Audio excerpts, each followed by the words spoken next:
ಪುತ್ತೂರಿನಲ್ಲಿ ಪುತ್ತಿಲ ಪರಿವಾರ ಮತ್ತು ಹಿಂದೂ ಜಾಗರಣ ವೇದಿಕೆಯ ಕಾರ್ಯಕರ್ತರ ನಡುವಣ ತಲವಾರು ಕಾಳಗ ಪ್ರಕರಣ ಕುರಿತಂತೆ ಹೊಸ ಬೆಳವಣಿಗೆಗಳಾಗ್ತಾ ಇವೆ. ಇದೀಗ 4 ತಿಂಗಳ ಹಿಂದೆ ಮನೆಗೆ ಹಿಂದೂ ಜಾಗರಣ ವೇದಿಕೆಯ ಮುಖಂಡ ಅಜಿತ್ ರೈ ಹೊಸಮನೆ ಎಂಬಾತ ಅಕ್ರಮ ಪ್ರವೇಶ ಮಾಡಿದ ಅಂತ ಪುತ್ತಿಲ ಪರಿವಾರದ ಸದಸ್ಯ ಮನೀಶ್ ಕುಲಾಲ್ ತಂದೆ ದೂರನ್ನು ನೀಡಿದ್ದಾರೆ. ಜುಲೈ 10ರಂದು ಮನೀಶ್ ಕುಲಾಲ್ ಮನೆಗೆ ಹೋಗಿದ್ದ ಅಜಿತ್ ರೈ ಮನೀಶ್ ಮೇಲೆ ಹಲ್ಲೆಗೆ ಮುಂದಾಗಿದೆ ಎಂಬುದಾಗಿ ಮನೀಶ್ ಕುಲಾಲ್ ತಂದೆ ಆನಂದ ಮೂಲ್ಯ ಅವರು ಪುತ್ತೂರು ನಗರ ಪೊಲೀಸ್ ಠಾಣೆಗೆ ದೂರನ್ನು ಸಲ್ಲಿಸಿದ್ದಾರೆ. 4 ತಿಂಗಳ ಹಿಂದೆ ನಡೆದ ಘಟನೆಗೆ ಸಂಬಂಧಿಸಿದಂತೆ ತಡವಾಗಿ ನೀಡಿದ ದೂರನ್ನು ಪೊಲೀಸರು ದಾಖಲಿಸಿಕೊಂಡಿದ್ದಾರೆ.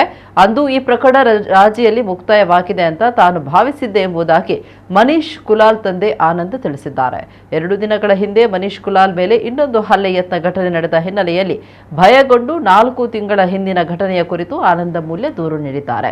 ಈ ಹಿಂದೆ ಅಜಿತ್ ರೈ ಮತ್ತು ಮನೀಶ್ ಕುಲಾಲ್ ಇಬ್ಬರೂ ಹಿಂದೂ ಜಾಗರಣ ವೇದಿಕೆಯಲ್ಲಿ ಒಟ್ಟಿಗೆ ದುಡಿತಾ ಇದ್ರು.